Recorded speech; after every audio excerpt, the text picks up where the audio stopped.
La primera lágrima que derramé en 40 siglos cayó sobre piedra fría. Y se convirtió en algo que no debería existir. No era agua. No era llanto. Era algo que endureció antes de tocar el suelo, negro por fuera, dorado por dentro, tibio como piel viva entre mis dedos. Una perla. 7 perlas.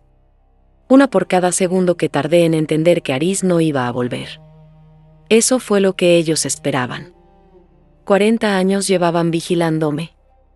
40 años contando mis pasos, midiendo mis silencios, esperando el único momento en que yo bajara la guardia. No necesitaban mis serpientes.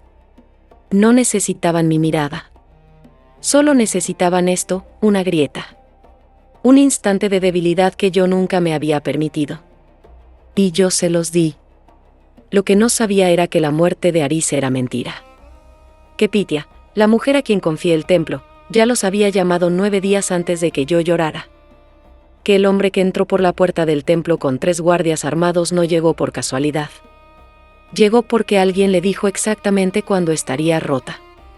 ¿Qué haces cuando descubres que tu único momento de dolor fue fabricado? ¿Cuándo la persona que debía protegerte fue quien abrió la puerta? ¿Cuándo lo que salió de tu interior se convierte en arma en manos de quienes llevan décadas esperando que sangres? Esto es lo que pasó después. Antes de esa noche, no recordaba cómo se lloraba. No es que lo hubiera olvidado. Es que había pasado tanto tiempo que el cuerpo ya no sabía cómo hacerlo. 40 siglos son muchas noches aprendiendo a no necesitar nada. Aprendiendo que el dolor, si lo sostienes el tiempo suficiente, deja de ser dolor y se convierte en peso. Y el peso se carga. Se carga y se camina. Pero Aris era diferente. No tenía miedo de mirarme. Eso era lo primero que notaba en los humanos cuando se acercaban, el instante exacto en que los ojos buscaban el suelo, en que el cuerpo daba ese paso imperceptible hacia atrás, en que la voz perdía volumen como si creyeran que el sonido también podía petrificarlos. Con Aris no había nada de eso. Entraba al templo como quien entra a su casa, despacio, con las manos visibles, sin el gesto de quien pide permiso. Llevaba haciéndolo 17 años. La primera vez tenía 31. Venía a dejar una ofrenda por su madre, higos secos envueltos en lino, 3 ramas de olivo, una moneda de cobre tan gastada que la cara ya no se distinguía. Me miró de frente y me dijo, no voy a bajar los ojos. Si me vas a convertir en piedra, al menos que sea mirándote. No lo convertí en piedra. Volví a pensar en eso la tarde que Pitia entró al templo con la cara de quien carga algo que no puede soltar. Eran las horas de luz baja, cuando el sol ya no calienta sino que simplemente existe, naranja viejo, sin fuerza, recostado sobre los muros del templo como si también estuviera cansado. Yo estaba en el pasillo interior, revisando las ofrendas de la semana. Pitia caminó hasta mí con ese paso que tienen las personas cuando van a decir algo que saben que va a doler. Se detuvo a 2 metros. Medusa. Solo mi nombre. Así. Los dedos de Pitia sujetaban el borde de su manto de una forma que reconocí, no era frío, era el gesto de quien necesita aferrarse a algo para no moverse. Llevaba 22 años en el templo. La conocía en todas sus formas. La conocía cuando mentía, cuando callaba, cuando tenía miedo. Esa tarde tenía las 3 cosas al mismo tiempo y creí que era por lo que estaba a punto de decirme. Aris murió esta mañana. El pasillo no hizo ningún ruido. Yo tampoco. Pitia siguió hablando, algo sobre una fiebre que había comenzado 3 días antes, sobre cómo habían mandado llamar a un médico de Atenas que llegó demasiado tarde, sobre cómo Aris había preguntado por mí al final. Las palabras entraban pero no se ordenaban. Era como escuchar a alguien hablar desde el otro lado de una pared muy gruesa, el sonido llegaba pero el significado tardaba. Las serpientes se inmovilizaron todas al mismo tiempo. No fue una decisión. Fue lo que pasó. Caminé hasta el altar mayor, el de piedra negra que lleva en el centro del templo desde antes de que yo llegara, antes de que nadie recordara quién lo puso ahí. Me quedé parada frente a él. No sé cuánto tiempo. El sol terminó de caerse y el templo quedó en esa oscuridad específica que precede a las antorchas, cuando todo es sombra pero todavía no es noche. Y entonces algo se rompió. No en el templo. Adentro. En algún lugar entre la garganta y el pecho, algo que había estado cerrado durante 40 siglos encontró una grieta y por esa grieta salió una sola cosa. Una lágrima. Tocó el altar antes de que yo pudiera pensar en detenerla. El sonido que hizo al tocar la piedra no era el sonido de agua. Era algo más sólido, un clic suave, casi inaudible, como una cuenta de collar que cae sobre madera. Y donde había caído quedó algo que no debería estar ahí. Negro. Redondo. Del tamaño de una lenteja. Con un centro que brillaba dorado cuando lo movías hacia la luz. Me quedé mirándolo durante mucho tiempo. Luego vinieron las otras 6. Una tras otra, despacio, sin que yo pudiera hacer nada para evitarlo. Cada una cayó exactamente igual, ese clic breve, ese momento de confusión, ese objeto pequeño y perfecto donde solo debería haber habido piedra mojada. Cuando paré, había 7 perlas en el altar. Calientes al tacto. Pulsando de forma casi imperceptible, como si tuvieran algo adentro que respiraba. Pitya las vio desde la entrada del pasillo. Las vio y no dijo nada. Debí notar eso. Que no dijo nada. Las recogí. Las envolví en el lino que había en el altar, el mismo que usaban para las ofrendas sagradas, y las guardé en el interior de mi cinturón. 7 perlas. El único llanto que había tenido en 40 siglos. No quería que nadie las viera. No quería pensar en lo que significaban. Solo quería que esa noche terminara.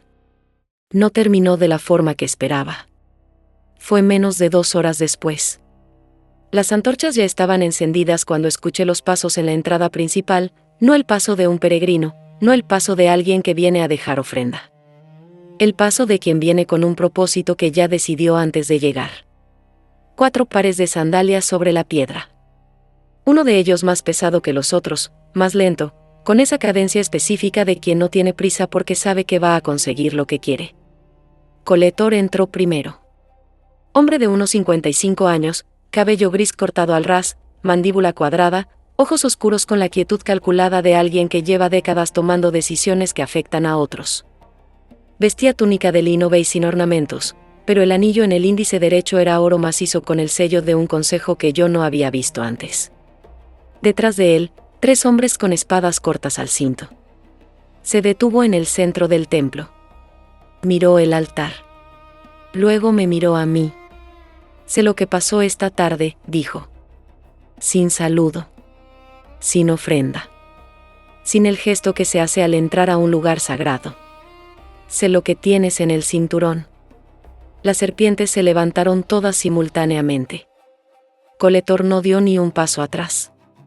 No vine a quitarte nada. Esa voz, ensayada, cada frase colocada antes de decirla. Vine a explicarte lo que eso es. Lo que puede hacer.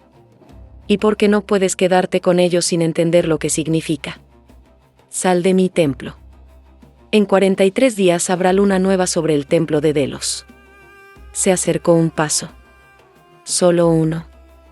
Ese es el único momento en que lo que tienes puede ser usado para su propósito real.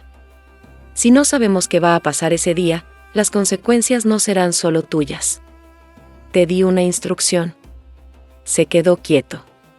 Me miró de esa forma que tienen los hombres que creen que la paciencia es sinónimo de poder. Luego, despacio, dio la vuelta. Caminó hacia la salida. Antes de cruzar el umbral, se detuvo. No se giró. Pitya sabe dónde encontrarme. Y salió. Yo me quedé en el centro del templo escuchando cómo los 4 pares de sandalias se alejaban sobre la piedra exterior. Las serpientes siguieron levantadas durante 3 minutos completos después de que el último sonido desapareció. Luego, una por una, fueron bajando. Caminé hasta el altar y puse la mano sobre la piedra. En el lugar donde habían caído las 7 perlas había 7 marcas pequeñas, quemadas en la superficie, perfectamente redondas. Como si cada una hubiera tenido temperatura. Busqué a Pitya en sus habitaciones. No estaba. Su cama estaba fría. Su manto de invierno, el que nunca dejaba, seguía colgado en el gancho junto a la puerta. Pero ella no estaba. Conté las marcas en el altar otra vez. 7. Luego revisé mi cinturón. Las perlas seguían ahí, podía sentirlas a través del lino, ese pulso suave que no debería existir. Pero algo había cambiado en la forma en que se sentían. Más urgentes. Como si supieran algo que yo todavía no. Fui a la entrada principal y miré hacia la ciudad. En algún lugar entre los muros y el puerto, Coletor caminaba hacia algo que ya tenía planeado. Y Pythia no estaba en su cama. Había algo más. Algo que todavía no veía pero que ya existía, ya se movía, ya tenía forma concreta en algún lugar donde yo no podía llegar todavía. Cerré los ojos. Las serpientes se acomodaron despacio alrededor de mis hombros, pesadas, silenciosas. El nombre de Aris estaba en algún lugar entre mis costillas. Y en ese momento entendí que la fiebre, el médico que llegó tarde, la moneda gastada, alguien me lo había contado demasiado limpio. Demasiado ordenado. El dolor real no llega así. El dolor real llega roto, con bordes irregulares, sin la cortesía de una secuencia que tiene sentido. Pythia me lo había contado demasiado ordenado. Si esta memoria ya despertó algo en ti, dale like y acompáñanos en esta historia. Cuéntanos en los comentarios, ¿desde qué ciudad nos escuchas? No dormí esa noche. Me quedé en la entrada del templo hasta que el cielo perdió su negro y empezó a ponerse de ese azul oscuro que todavía no es amanecer pero ya no es noche. Pensando en el orden de las cosas. En la secuencia exacta. En que llegó primero y que llegó después y que tan rápido tenía que moverse alguien para que todo encajara de esa forma. Pythia me dijo que Aris murió a la mañana, horas de luz alta, cuando el sol ya calienta. Coletor llegó al templo 2 horas después del atardecer. Eso significaba que entre la noticia y la llegada de Coletor habían pasado aproximadamente 9 horas. 9 horas desde que yo escuché la peor cosa que alguien me había dicho en 40 siglos, 9 horas desde que algo en mí se rompió lo suficiente para producir 7 perlas sobre piedra negra. 9 horas era exactamente el tiempo que se tarda en venir desde el puerto de Acantia si saliste antes del amanecer. Coletor no vino cuando supo. Coletor ya estaba en camino cuando Pythia entró al pasillo con la cara de quien carga algo que no puede soltar. Me quedé con eso durante un rato largo. Luego busqué a Nessa. Nessa vivía en el barrio bajo del templo, no dentro, sino en la hilera de casas adosadas al muro sur que los comerciantes habían construido hace 2 generaciones para estar cerca de la protección sin tener que pedir permiso para entrar. Era una mujer que conocía el puerto mejor que nadie en la ciudad. Había trabajado como intermediaria de carga durante 18 años, sabía qué barcos cargaban qué cosa, qué rutas tomaban a qué hora, qué capitanes podían ser convencidos y cuáles no. Me la había presentado Aris, hace ya 6 años. Eso también tenía peso ahora. Golpeé su puerta antes de que hubiera luz suficiente para ver la mano. Nessa abrió al tercer golpe, despeinada, con la marca de la almohada en la mejilla izquierda, pero con los ojos completamente despiertos. Era una mujer en sus 40 y algo que no decía, piel morena clara, cara ancha con pómulos altos, ojos de un café oscuro con esa calidad específica de quien procesa información rápido y guarda la reacción para después. Cabello negro rizado cortado al hombro, siempre con un pañuelo de lino enrollado sobre la frente cuando trabajaba. Me miró. Luego miró las serpientes. Dime qué necesitas. Le conté lo suficiente.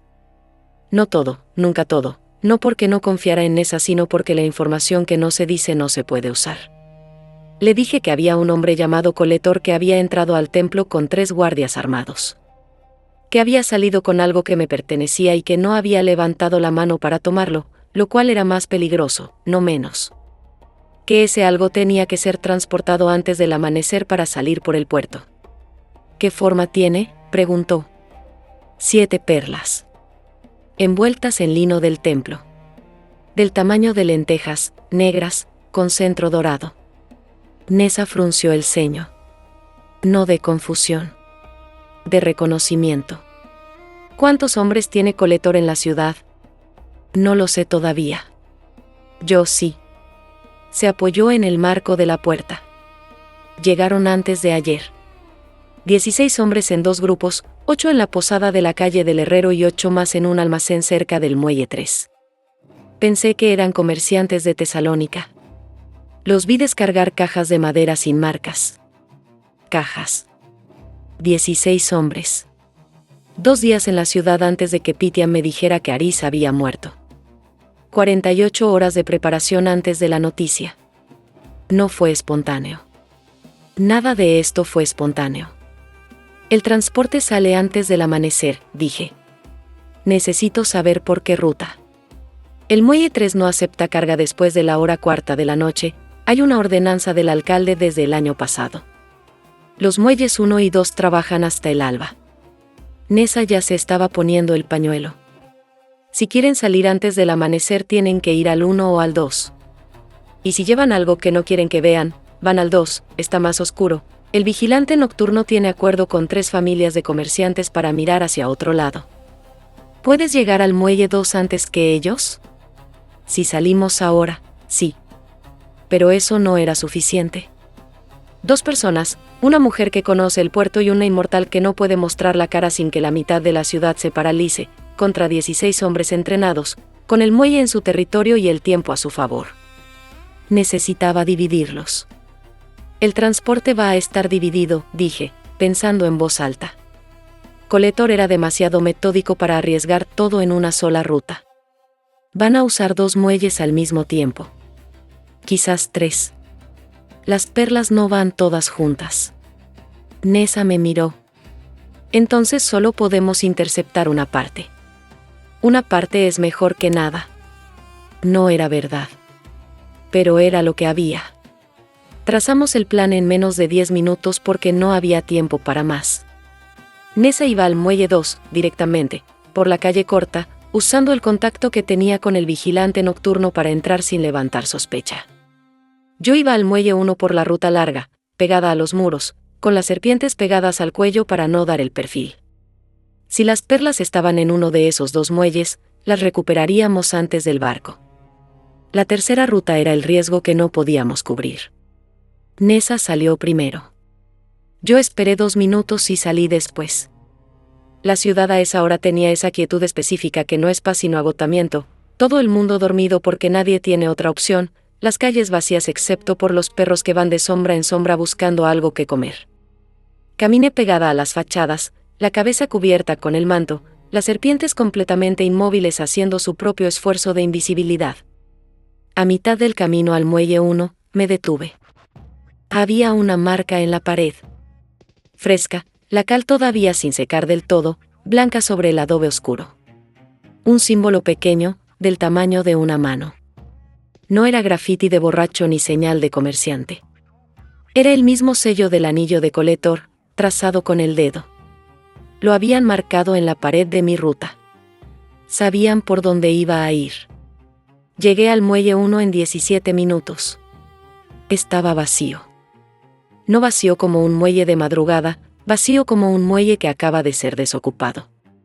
Había huellas recientes en el barro de la orilla, marcas de cajones arrastrados, una soga todavía tibia de haber sido usada. Alguien había cargado algo hace menos de media hora y se había ido. Me quedé escuchando el agua. Y entonces escuché algo más. Un ruido que venía del muelle 2, no de las voces que esperaba, sino del tipo específico de sonido que hace un cuerpo al golpear contra algo sólido. Corrí. No corrí hacia el muelle 2 por la calle, corrí por el paso del pescador, el callejón sin nombre que corre paralelo al muro del puerto y que solo conocen los que llevan años trabajando en el agua. Llegué al extremo sur del muelle 2 en 40 segundos. Nessa estaba en el suelo. No inconsciente, eso fue lo primero que vi. Tenía los ojos abiertos, estaba intentando levantarse, y el brazo derecho lo sostenía en ángulo que no era normal. A su lado había 2 hombres de pie y uno más que se estaba alejando hacia el barco amarrado al final del muelle. El que se alejaba llevaba algo bajo el brazo. Lino. Envuelto en lino del templo. Espera. No a los hombres de pie. A mí misma. Porque si usaba lo que tenía, si dejaba que las serpientes hicieran lo que querían hacer en ese momento, los hombres de pie se petrificaban, sí. Y el hombre que se alejaba se giraba a ver qué pasaba, y yo tenía una fracción de segundo para alcanzarlo antes de que llegara al barco o lo tirara al agua o hiciera cualquier otra cosa que Coletor le había ordenado hacer si algo salía mal. O podía quedarme con Nessa, que tenía el brazo roto y no podía levantarse sola. Me acerqué a los dos hombres de pie. Los miré directamente. Solo un segundo, el tiempo necesario. Luego me arrodillé junto a Nessa. ¿Puedes moverte? Sí. Lo dijo con los dientes apretados. El brazo está roto. El resto funciona. Detrás de mí el barco empezó a soltar amarras. Lo escuché. El sonido de la soga cayendo al agua, el movimiento de los remos, el crujido del casco contra el muelle al separarse. 4 perlas, si el reparto era equitativo, alejándose por el agua negra antes del amanecer. Ayudé a Nessa a ponerse de pie. Las perdiste, dijo. No como acusación. Como dato. Una parte. ¿Cuántas rutas? Por lo menos 3. El muelle 1 ya estaba vacío cuando llegué. Nessa procesó eso en silencio. Luego, entonces quedan las del almacén. ¿Qué almacén? El que mencioné. Muelle 3. Si dividieron el cargamento en 3 partes y 2 ya salieron, la tercera todavía está ahí. El muelle 3 no acepta carga hasta la hora primera, tienen 2 horas todavía. Las serpientes se levantaron todas al mismo tiempo. No de alarma. De algo diferente. De esa forma que tienen cuando detectan algo antes de que yo lo entienda completamente. Nessa. Le puse la mano en el hombro sano. ¿Por qué te atacaron a ti? Tenían a Coletor, tenían el cargamento, tenían el barco listo. No necesitaban tocarte. Nessa frunció el ceño. Para que me ayudaras, dijo, despacio. Para que te distrajeras. Sí. Exactamente. Coletor sabía que yo iba a hacer lo que hice, quedarme con Nessa en lugar de perseguir el barco. Lo había calculado. Nessa no era un objetivo, era un ancla. Una forma de asegurarse de que yo no usara todo lo que tenía en el momento más importante. Pero eso significaba algo más. Sabía que yo iba a ir al puerto. Sabía que iba a dividir los recursos. Sabía exactamente cómo iba a responder porque llevaba observándome el tiempo suficiente para conocer mis patrones. 40 años de vigilancia. 17 años de conocer a Aris. La noticia de la muerte llegó demasiado ordenada. El almacén, dije. Llévame al almacén. El almacén del muelle 3 no tenía nombre en la puerta. Solo el número, 3 rayas verticales talladas en la madera de la entrada, del tipo que se hace con un cuchillo sin mucho cuidado. La puerta estaba entornada. No cerrada con llave, no abierta de par en par, entornada de esa forma específica que tienen las trampas cuando quieren parecer descuidadas. Nessa se quedó afuera. No porque yo se lo pidiera. Porque el brazo le pulsaba de una forma que le impedía sostener nada, y entrar sin poder sostener nada en un lugar que olía a preparación era simplemente morir sin razón. 5 minutos, le dije. Si en 5 minutos no sales, entro igual. No respondí. Empujé la puerta. El almacén era largo y bajo de techo, vigas de madera oscura a escasa altura, olor a sal y aceite rancio y algo más debajo de eso, algo que tardé 2 segundos en identificar, azufre. Quemado hace poco. El tipo de azufre que se usa en ciertos rituales de contención, el tipo que interfiere con la conexión entre un ser sobrenatural y lo que le obedece. Las serpientes lo sintieron antes que yo. Empezaron a encogerse, no de miedo, sino de algo más extraño. Como si el aire pesara diferente. Como si cada centímetro que avanzaba dentro del almacén les costara más que el anterior. Seguí avanzando. Coletor estaba al fondo. De pie, solo, sin los 3 guardias que había traído al templo. Detrás de él, sobre una mesa de madera sin trabajar, había una caja. De madera oscura, sin marcas, del tamaño de un bloque de piedra mediano. Cerrada. Llegaste sola, dijo. La mujer que me acompañaba tiene el brazo roto. Lo sé. Lo dijo sin dramatismo. Como dato. Como alguien que dio la instrucción y confirmó que se ejecutó. Las serpientes estaban casi pegadas a mi cuello. Quietas. Rígidas de una forma que no era natural en ellas. Coletor apoyó una mano sobre la tapa de la caja. Las 3 perlas que faltaban, dijo. Las 4 del barco ya están en el agua. Pero estas siguen aquí. ¿Por qué? Sonrió. Solo un segundo. Porque necesitaba que entraras al almacén. El azufre en el aire. Las serpientes encogidas. La puerta entornada. Entendí todo en el mismo segundo. No esperé a que terminara de hablar. Las serpientes, encogidas pero no vencidas, rastrearon los rincones del almacén antes de que Coletor pudiera moverse. En el rincón noreste encontraron el primer brasero de azufre, apagado pero todavía tibio. En el noroeste, el segundo. 2 más a lo largo de la pared sur, ocultos detrás de sacos de sal. 4 braseros. Los apagaron uno por uno.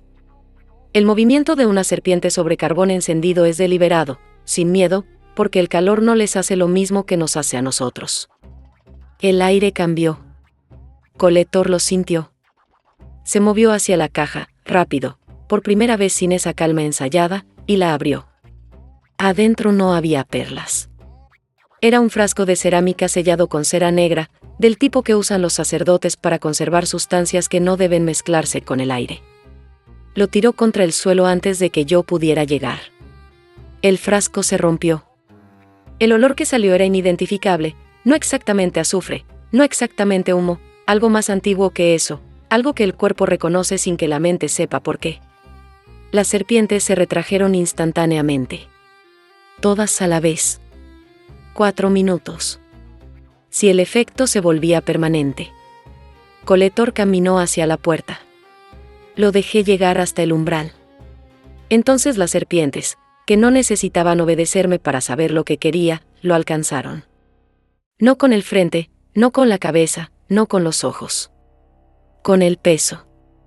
2 de ellas se enrollaron alrededor de sus tobillos con la fuerza exacta necesaria para inmovilizar sin dañar. Coletor cayó sobre las manos. Se quedó quieto. Me arrodillé a su nivel. ¿Dónde está Aris? No fue una pregunta. Coletor me miró desde el suelo. Calculó. Decidió que no valía la pena. Delos. En el complejo del templo. Habitación del lado este. Hizo una pausa. No está lastimado. Es la garantía. ¿Cuántos hombres tiene el consejo en Delos? 22. Y el ritual ya está en su tercera fase. Una pausa calculada. Si lo interrumpen en la tercera fase, el resultado es peor que si lo dejan terminar. ¿Qué abre el ritual? Me miró desde el suelo. Y esta vez no respondió con información, respondió con algo peor. Pregúntale a Aris. Lo dejé en el suelo del almacén. Salí. Nessa seguía afuera, apoyada en el muro, el brazo derecho sujeto contra el cuerpo con su propio pañuelo improvisado. Me miró la cara y no preguntó si había conseguido las perlas. ¿Qué tan lejos está Delos? En barco rápido, 6 horas. Nessa se despegó del muro. Conozco un capitán. El brazo. El brazo lo arreglo después. Las serpientes se acomodaron sobre mis hombros. El olor del frasco roto todavía estaba en el aire, pero el efecto ya cedía, podías sentirlo en la forma en que empezaban a moverse con más libertad. Pero quedaba algo. La caja seguía en el almacén. La abrí de nuevo antes de irme. Debajo del lugar donde había estado el frasco, había un papel doblado, escrito con la letra pequeña y regular de alguien acostumbrado a los documentos. Lo desdoblé. Era una lista. 11 entradas. Fechas, ubicaciones, descripciones breves. La primera era de hace 40 años. La última era de hace 11 días. Era el registro de todo lo que el consejo sabía sobre mí. 40 años de anotaciones. 40 años de alguien, o varios alguien, observando, registrando, construyendo el retrato completo de una inmortal que creyó que nadie la miraba con esa clase de atención. La 11ª entrada, la más reciente, decía solo 4 palabras. Llora por Aris. Funciona. El barco tardó 6 horas y 40 minutos. El capitán que conocía a Nessa no hacía preguntas, eso era lo que valía de él. Cobró el doble de lo normal, Miró las serpientes durante exactamente 3 segundos, y luego miró al frente y no volvió a mirar. Nessa se sentó en la proa con el brazo inmovilizado. Yo me quedé de pie en el centro del casco durante todo el trayecto, escuchando el agua y pensando en la lista. 11 entradas. 40 años. La segunda entrada, que era de hace 38 años, describía a un joven de 22 años que llevaba ofrendas al templo con regularidad y con quien yo había hablado en 3 ocasiones. Su nombre estaba anotado con una nota al margen, posible vector de acceso emocional, continuar observación. La quinta entrada era de hace 23 años. Mencionaba al chico del mercado de aceitunas, el que no había nacido todavía. La nota decía, identificado patrón de respuesta ante pérdida de menores. Requiere exposición directa. Lo habían estado construyendo durante décadas. No buscaban el momento de debilidad. Lo fabricaban. Con paciencia. Con la precisión de quien tiene todo el tiempo del mundo y entiende que la única forma de hacer llorar a algo inmortal es convencerlo de que algo real se fue. Y Aris.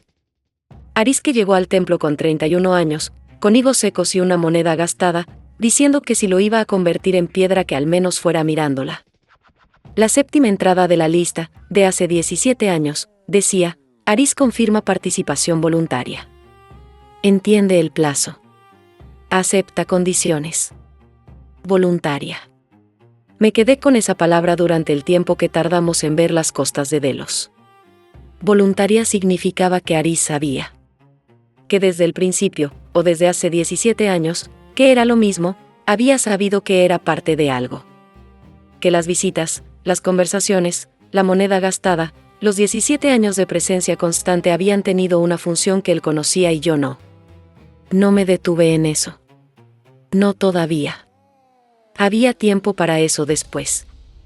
Delos apareció en el horizonte cuando la luz ya era completamente de mañana, blanca, sin temperatura, la luz de las islas cuando el sol ya subió pero todavía no decidió calentar.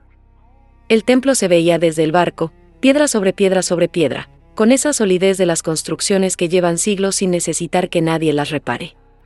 22 hombres adentro. Un ritual en su tercera fase. Y Aris en la habitación del lado este, la que da al mar. El capitán amarró en el muelle norte sin que nadie saliera a recibirnos. O nadie nos vio llegar o no les importó.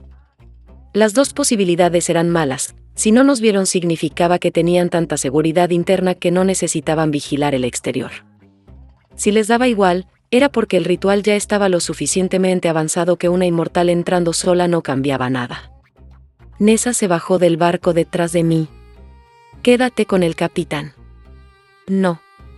El brazo, ya lo dije antes. No había forma de ganar ese argumento.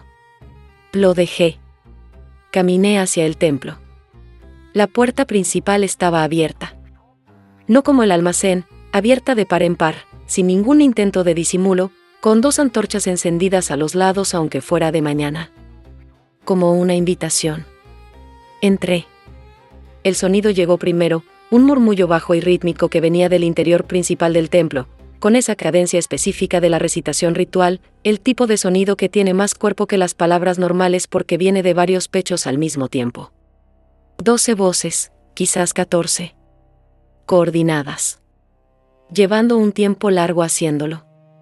En el centro del templo, en el suelo, había un círculo. Trazado con algo oscuro, no carbón, no sangre, algo que no reconocí pero que las serpientes sí reconocieron inmediatamente porque se pusieron rígidas al mismo tiempo. Dentro del círculo, en el centro exacto, había un cuenco de bronce. Y dentro del cuenco había algo que brillaba. Dorado. Pulsante. Del mismo color exacto que el centro de las perlas. Las perlas ya no eran perlas. Las habían fundido. Las 7, las 4 de coletor y las 3 de la lágrima de hace 11 años. Fundidas en un líquido que no debería existir en estado líquido a temperatura ambiente, que no debería brillar con esa constancia sin fuente de calor debajo, que no debería pulsar. Pero lo hacía. Pulsar. Como latido. Como si lo que estaba dentro del cuenco de bronce estuviera vivo. En el perímetro del círculo, 7 sacerdotes de pie. Los otros distribuidos en el resto del templo, manteniendo el murmullo, marcando el tiempo. Ninguno me miró cuando entré. O fingieron no verme. Me acerqué al círculo. Una mano me sujetó el brazo. No de los sacerdotes, de alguien que venía del corredor lateral, el que lleva a las habitaciones del este. Lo reconocí antes de ver la cara. La forma de la mano. La presión específica, firme pero sin lastimar, el gesto de quien sujetaba lo suficiente para detener pero no para dañar. Aris. 48 años. Pelo gris en las sienes, la misma postura de siempre, directo, sin el gesto de disculpa que tienen los hombres cuando se acercan a algo que les parece más grande que ellos. Los mismos ojos. La misma ausencia de miedo. Me soltó. Di un paso atrás. No de sorpresa. No en ese momento. La sorpresa ya la había procesado en el barco durante 6 horas. Lo que sentí al ver su cara fue algo más frío, el reconocimiento completo de lo que significaba que estuviera ahí, de pie, sin marcas visibles, con la cara de quien lleva tiempo esperando este momento. No tienes que mirarme así, dijo. ¿Cómo te estoy mirando? Como si no supieras si soy real. Ya sé que eres real. Lo que no sé es qué eres. Aris no respondió de inmediato. Lo dejé en silencio un momento completo. Acepté las condiciones hace 17 años, dijo finalmente. Sé cómo suena eso. ¿Cómo suena? Como traición. ¿Lo es? Depende de que cuente la parte que no conoces. Se acercó un paso. Las serpientes no se levantaron. Eso era un dato. El consejo me ofreció algo a cambio, no dinero, no protección. Me ofreció tiempo. Soy humano, Medusa. Tengo 61 años y debería haber muerto hace 12. El acuerdo era 12 años más de vida a cambio de acercarme lo suficiente. 12 años. Lo que significaba que llevaba 11 años viviendo tiempo prestado. ¿Y la muerte fabricada? No la sabía. Lo dijo rápido. No porque lo hubiera preparado, sino porque era verdad y lo sabía y quería que yo lo supiera también. Me dijeron que iban a interrumpir el contacto. Que el ritual no me necesitaba a mi presente, solo la respuesta que yo desencadenaría en ti. Cuando me encerraron aquí, entendí que el método era otro. En el centro del templo el murmullo cambió de tono. No más agudo, más profundo.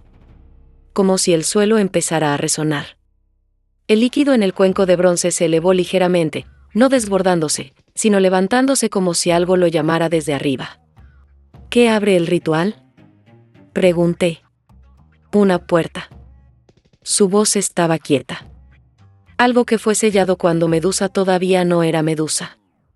El consejo cree que lo que hay al otro lado les da poder sobre los inmortales, la capacidad de redirigir lo que hacen, de controlar sus dones.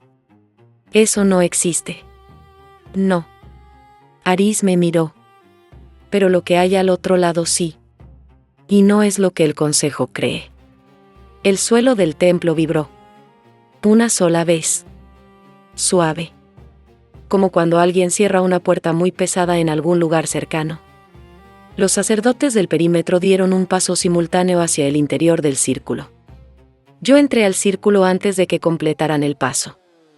Las serpientes se extendieron en todas direcciones, no para petrificar, el templo era demasiado oscuro para que la mirada tuviera el alcance completo, sino para interrumpir.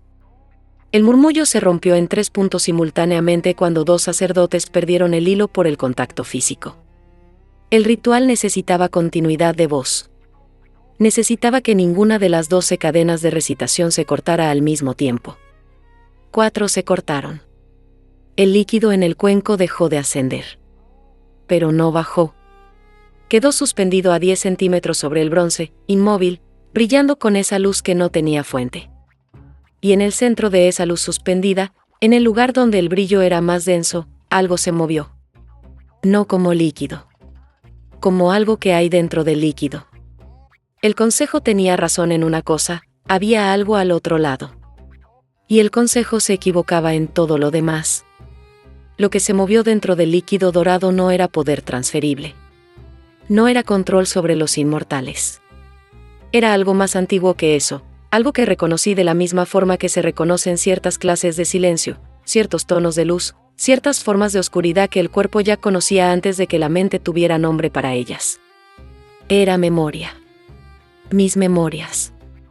Todo lo que yo había sentido en 40 siglos, condensado, comprimido, convertido en ese líquido dorado por el calor de lo que habían fundido. Las 7 perlas no eran solo lágrimas. Eran todo lo que las produjo. Y el ritual no abría una puerta hacia afuera. Abría una hacia adentro.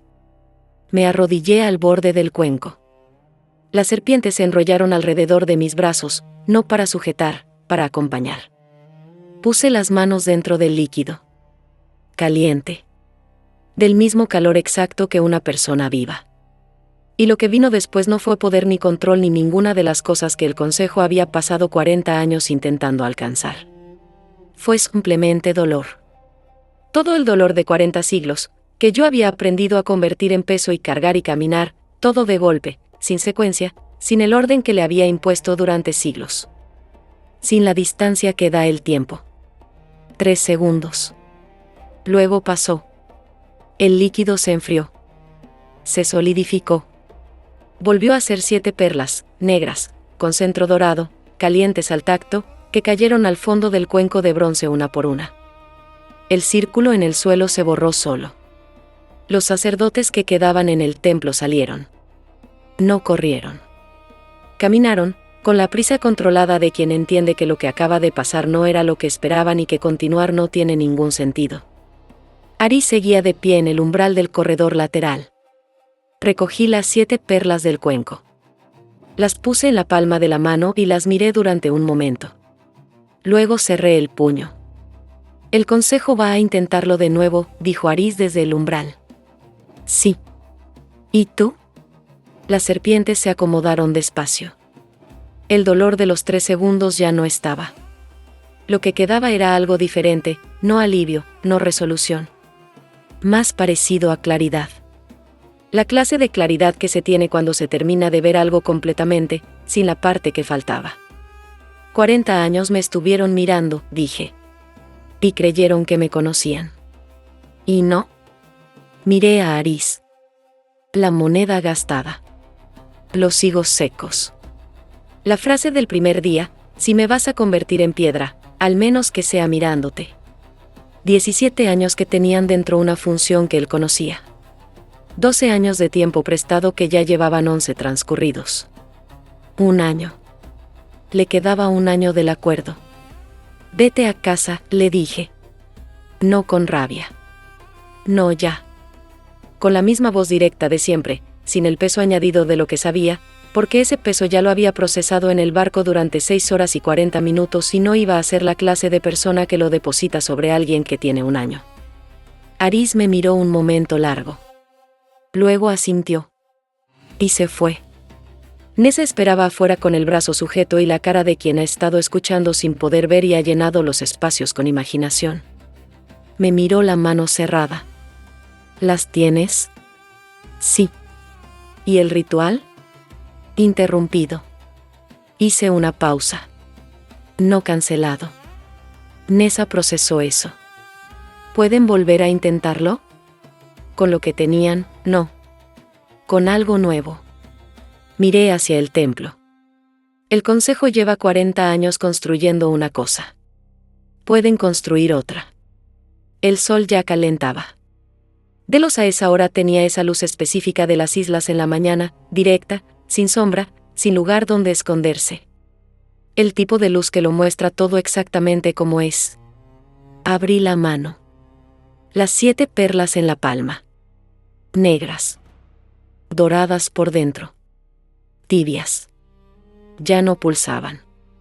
Lo que las había producido, el dolor fabricado, la muerte inventada, el llanto de 40 siglos que alguien había esperado con paciencia de cazador, ya no estaba adentro. El ritual, aunque interrumpido, había vaciado ese contenido específico. Las perlas seguían siendo lo que eran físicamente. Pero el peso que las hacía pulsar ya no estaba. Solo quedaban 7 objetos pequeños y perfectos. Y la lista en mi bolsillo. 11 entradas. 40 años de vigilancia. Nombres, fechas, ubicaciones. Los miembros del consejo que no habían entrado al templo de Delos, porque siempre hay miembros que no entran, que observan desde lejos, que dejan que otros ejecuten, todavía estaban en algún lugar. Con archivos. Con planes nuevos. Con la paciencia específica de quien tiene mucho tiempo y está convencido de que eventualmente va a encontrar la grieta correcta. Cerré la mano. Lo que viene ahora no es rabia. Es trabajo. Tú también has esperado que alguien que conoce cada una de tus grietas las use para algo bueno, ¿verdad? Has confiado en la paciencia de quien te mira y creído que era amor, cuando era solo espera. El consejo me conocía. O creía conocerme. Nadie que me conociera de verdad habría apostado a que una lágrima era suficiente. Si esta memoria te dejó algo adentro, una pregunta, una rabia, un reconocimiento, cuéntanos en los comentarios. ¿Qué parte de esta historia ya la viviste tú? No como Medusa. Como humana. En el trabajo, en tu casa, con alguien que creías que te miraba y en realidad te medía. Suscríbete si todavía no lo has hecho, y activa la campana. Lo que viene en la próxima memoria es algo que el consejo no esperaba que yo encontrara. Y tú tampoco lo vas a esperar.